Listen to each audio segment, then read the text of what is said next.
Yes, I definitely believe it does. And a while back, so I said, I left us hanging. I think it's got implications for England and America.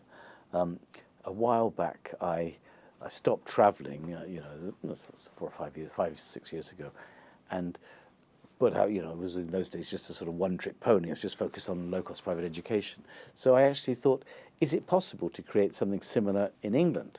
I was at Newcastle University at the time. So we did create a low-cost private school, or an affordable private school in Durham, near Newcastle. Now, of course, this is not low-cost like the schools I've told you about, but the fees have settled around £3,500 per year. Okay, now think what that means. That's 3/5 of the per capita funding in the state schools. Right. So it's lower than the funding there. It's 1/5 of the funding in the nearest private schools. So it is very low cost comparatively, although of course the fees might seem high relatively.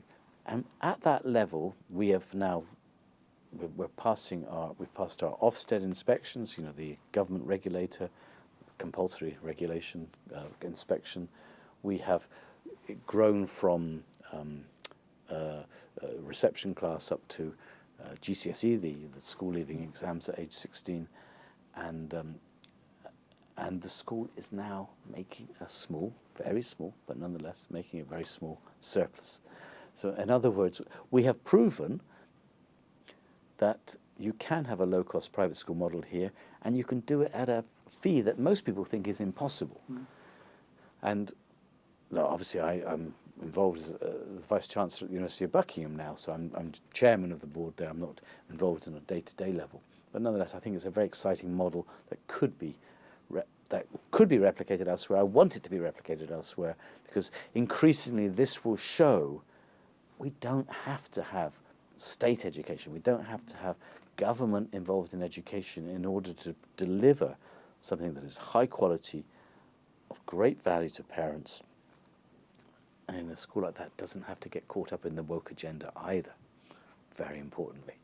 And parents will love that, Parents will love that. There are regulations, but nonetheless, as a private school in Durham, we don't go over the top about following them as as other schools might do in the same area. So it's very important, this whole idea of separating yourself from government, and you can really avoid, to a large extent, the woke agenda in schools. And I'm hoping at the university level too.